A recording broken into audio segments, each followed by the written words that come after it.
వీక్షకులందరికీ నమస్కారం. 2025వ సంవత్సరంలో ఫిబ్రవరి మాసంలో ఏ విధమైనటువంటి గ్రహగతులు ఉండబోతూ ఉన్నాయి? ఎందుకంటే ఈ గ్రహ సంచారం అనేటువంటిది ఫిబ్రవరి దగ్గర నుండి చాలా కీలకంగా మారబోతూ ఉన్నది. ఉదాహరణకి కుజునికి ఉండేటువంటి వక్రగతి పూర్తయిపోతూ ఉండడం, గురునకు ఉండేటువంటి వక్రగతి పూర్తయిపోతూ ఉండడం, అలాగే గ్రహాల్లో ప్రత్యేకమైనటువంటి మార్పులు ఇవన్నీ వెరసి ద్వాదశ రాశుల పైన పూర్తిగా ప్రభావాన్ని చూపబోతూ ఉన్నాయి. ఉదాహరణకి ఈ మాసంలో ఉండేటువంటి గ్రహస్థితిని గమనిస్తే ఫిబ్రవరి నెల 4వ తారీఖు రాత్రి అంటే 5 వచ్చేస్తుంది. 5వ తారీఖుల గాయతూ గురుని యొక్క వక్రగతి పూర్తయిపోతుంది. ఇప్పటి వరకు వక్రించినటువంటి గురువు ఇక రుజుమార్గంలో ప్రయాణం చేస్తూ తన యొక్క సాధారణ ఫలితాలని ఇవ్వబోతూ ఉన్నారు.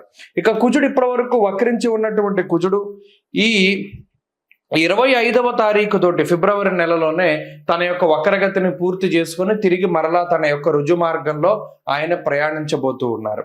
అలాగే రవి మకర రాశిలో సంచారం చేస్తారు 13వ తారీఖు వరకును. ఆ తదుపరి 13వ తారీఖు లగాయితూ కుంభరాశిలో రవి శని గ్రహాల యొక్క యుతి, ఇది కూడా చాలా ఇంపార్టెంట్. అంటే జ్యోతిష పరిభాషలో గురుశనుల యొక్క యుతి, శనికుజుల యొక్క సమసప్తక స్థితి, రవిశనుల సమసప్తక స్థితి, రవిశనుల యొక్క యుతి, ఎందుకంటే ఆ గ్రహం అస్తంగత్వం అయ్యేటువంటి విధానం ఇవంతా కూడా ఈ కొంత ప్రభావాన్ని చూపెడుతూ ఉంటుంది. ఇప్పటి వరకు రవిశనులు కలిసిందిలా సంవత్సర కాలం తర్వాత మరలా ఇప్పుడే రవిశనులు కలిసి ప్రయాణం చేయబోతూ ఉన్నారు. కాబట్టి శుక్రుడు రాహువు కలిసి మీనరాశి యందు ఉండబోతూ ఉన్నారు. ఇలా ఉన్నప్పుడు ఈ ఫిబ్రవరి మాసంలో ద్వాదశ రాశులకు ఏ విధమైన ఫలితాలు కలగబోతాయో మనం తెలుసుకుందాం. ముఖ్యంగా ఈ మాసం అంతా కూడా దేని మీద ఆధారపడింది అంటే గురుడిచ్చేటువంటి ఫలితాల మీదే ఆధారపడి ఉంటుంది. తప్పితే రవిశనుల యొక్క యుతి జరిగినప్పుడు అనగా 13వ తారీఖు దాటిన తర్వాత కూడా ఎక్కువ విషయాలు ప్రభావితం అవుతూ ఉంటాయి. కాబట్టి ఈ విషయాలను నిశ్చితంగా పరిశీలన చేద్దాం.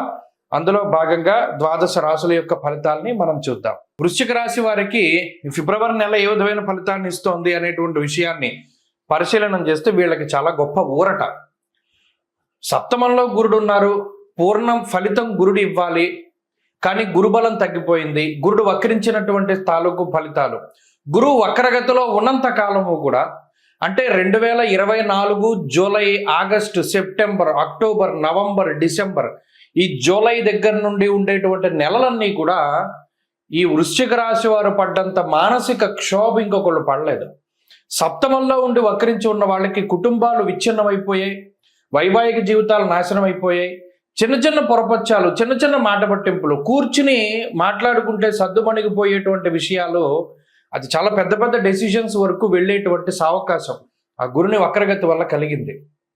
పక్క వాళ్ళ ఇన్వాల్వ్మెంట్ జీవితంలో చాలా ఎక్కువగా ఉండేటువంటి రోజులు అవి. ఇప్పుడు మారే ఈ పరిస్థితులు.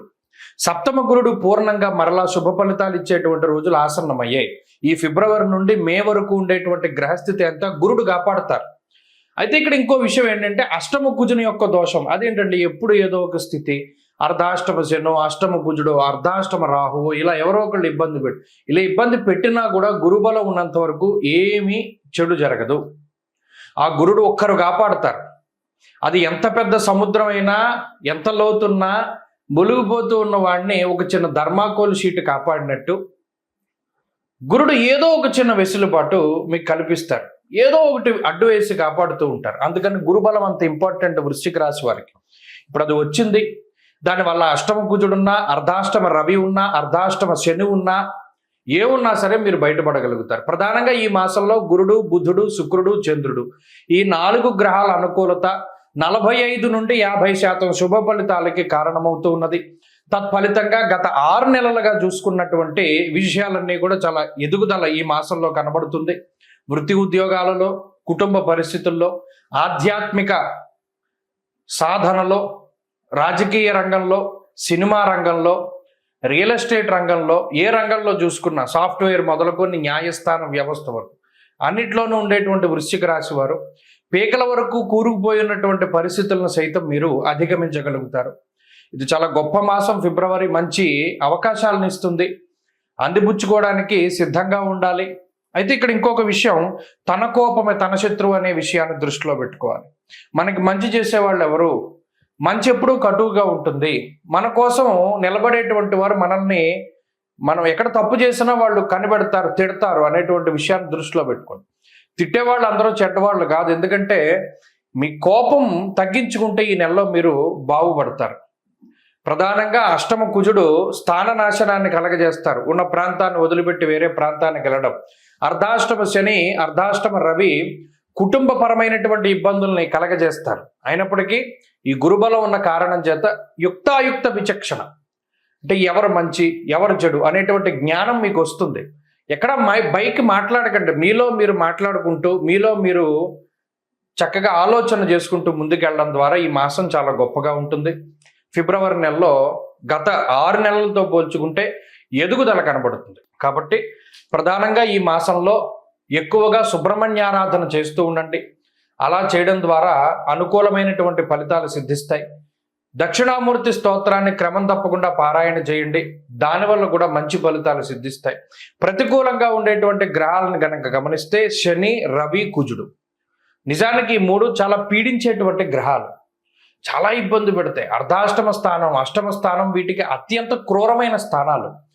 అయినప్పటికీ మీ అదృష్టం ఈ సమయంలో గురుడు వక్రగతిని వదిలిపెట్టి కేంద్రంలో ఉన్నారు. కాబట్టి అన్ని రకాల అవరోధాలని దాటగలుగుతారు. ఎన్ని రకాల విపత్తులు వచ్చినా మీకు దానికి తగినటువంటి, ఎన్ని చిక్కుముళ్ళైనా దానికి సంబంధించినటువంటి సమాధానాలు దొరుకుతాయి.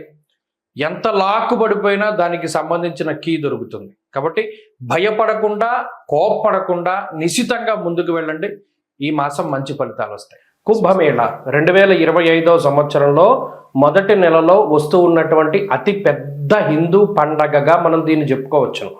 కానీ చాలామంది మనలో, అంటే కుంభమేళ అనగానే మనకి నాగసాధువులు కనబడతారు. అలాగే ప్రయాగరాజ్లో జరుగుతూ ఉన్నది, భారీ సెట్టింగులు కనబడుతూ ఉన్నాయి. నిజానికి కొన్ని కోట్ల మంది, 40 కోట్ల మందికి పైగా ఈ కుంభమేళాలో పాల్గొంటారు అని చెప్పి అధికారికంగా వినిపిస్తూ ఉన్నటువంటి మాటలు. అయితే ఇంత పెద్ద ఉత్సవానికి చాలామందికి రీజన్ తెలియదు. అంటే చాలామంది మనలో కుంభమేళానికి వెళ్తున్నాం, మేము స్నానం చేద్దాం అనుకుంటున్నాము, ప్రయాగలో స్నానం చేస్తాము, దాని తర్వాత గయ వెళతాము, దాని తర్వాత కాశీ వెళ్తాము, ఇవన్నీ చెప్తారు. నిజానికి అసలు మనం చేస్తూ ఉన్నటువంటి దానికి పారమార్థికం ఏమిటి, అంటే కుంభమేళ అంటే ఏమిటి, మనం అక్కడికి ఎందుకు వెళ్ళాలి, దానిలో ఎందుకు స్నానం చేయాలి. ముఖ్యంగా పేరు చూస్తే కుంభమేళ, ఇది హిందూ పదం. కుంభ అంటే మనం రాసుల్లో కూడా కుంభరాశి మనకి కనబడుతూ ఉంటుంది. ఒక పురుషుడు ఒక కుండని పట్టుకుని నుంచుని ఉంటాడు, అది కుంభరాశిగా ప్రతీతి. అలాగే మేళ అంటే కలయిక. నిజానికి కుంభమేళ అనే పేరు ఎక్కడి నుండి వచ్చిందంటే కుండలో ఉన్నటువంటి తేనె, అంటే దీన్ని ముఖ్యంగా అమృతం కింద చెప్తారు. దేవతలు, రాక్షసులు 12 సంవత్సరాల పాటు మందర పర్వతాన్ని ఆధారంగా చేసుకుని పరమేశ్వరుడైనటువంటి మహానుభావుడు శ్రీ మహావిష్ణువు ఆయన కూర్మావతారంలో కింద ఆ పర్వతం కింద ఉండగా వీళ్ళు కవ్వం కింద చేసుకుని ఈ దేవతలు, రాక్షసులందరూ కూడా అమృతం కోసం ఈ పర్వతాన్ని జిలుకుతారు. అదంతా కూడా మనకి తెలిసినటువంటి విషయమే. అయితే ఇలా 12 సంవత్సరాలు ఈ పర్వతాన్ని, అంటే ఆ క్షీరసాగరాన్ని మధించిన తర్వాత 12 సంవత్సరాల తర్వాత మనకి అమృతం వస్తుంది. ఈ వచ్చినటువంటి అమృతాన్ని ఎవరు తీసుకోవాలి అనేటువంటి ఈ తోపులాట్లో ఆ కుండలో ఉన్నటువంటి ఆ అమృతము 4 చినుకులు, అంటే చిన్న చిన్నవి 4 ప్రాంతాల్లో పడతాయి భారతదేశంలో. ఆ 4 ప్రాంతాలే ప్రయాగరాజ్, ఉజ్జయిని, అలాగే నాసిక్లో ఉన్నటువంటి త్రయంబకేశ్వర్, ఇక 4వది హరిద్వార్. మీరు ఎప్పుడైనా చూడండి కుంభమేళాలు జరిగినప్పుడు ఈ 4 ప్రాంతాల్లోనే జరుగుతాయి. దానికి కారణం ఇది. ఆ అమృతం, ఆ కుండ ఏదైతే మహానుభావుడైనటువంటి శ్రీ మహావిష్ణు స్వరూపంలో ఆయన ధన్వంతరి తీసుకొచ్చినటువంటి అమృత కలశం ఉన్నదో దానిలో నుంచి 4 బిందువులు పడ్డాయి భారతదేశంలో ఈ 4 ప్రాంతాల్లో. అందుకనే ఈ 4 ప్రాంతాల్లోనూ కుంభమేళా అనేటువంటిది నిర్వహిస్తారు. ఫస్ట్ ఆఫ్ ఆల్ ఈ పాయింట్ మనం గుర్తుపెట్టుకోవాలి. ఇక రెండవది, ఎప్పుడెప్పుడు జరుగుతాయండి కుంభమేళా అంటే, ప్రతి కుంభమేళా అంటే ఇందులో మనం ఒకటి గుర్తుపెట్టుకోవాలి, 12 సంవత్సరాలకి ఒకసారి కుంభమేళా జరుగుతుంది. అయితే ఇది ఎలా జరుగుతుంది, కాల నిర్ణయం 12 సంవత్సరాలు. ఇప్పుడు మనం గురుని బట్టే మనం పుష్కరాలు వస్తూ ఉన్నాయి. గురుని బట్టి ఎందుకు వస్తాయి పుష్కరాలు, అది కూడా మనం ఆలోచించాలి. మనం గుడ్డిగా వెళ్ళిపోకూడదు. ఓకే, గురుని బట్టి పుష్కరాలు వస్తాయి అంటే ఎందుకు వస్తాయి, ఇక్కడ దేవగురుడైనటువంటి బృహస్పతికి సంబంధించినటువంటి మానము ఒకటి ఉన్నది, అంటే కొలత. బారుహస్పత్య మానము అన్నాం. ఇప్పుడు మనం ఉన్నాము చాంద్రమానాన్ని అనుసరిస్తాం. సౌరమానం ఒకటి ఉంటుంది, బారుహస్పత్య మానం ఒకటి ఉంటుంది. ఇలా కాలానికి ఉండేటువంటి కొలమానాలు ఒక్కొక్క గ్రహాన్ని ఆధారంగా చేసుకుని ఒక్కొక్కటి ఉంటూ ఉంటాయి.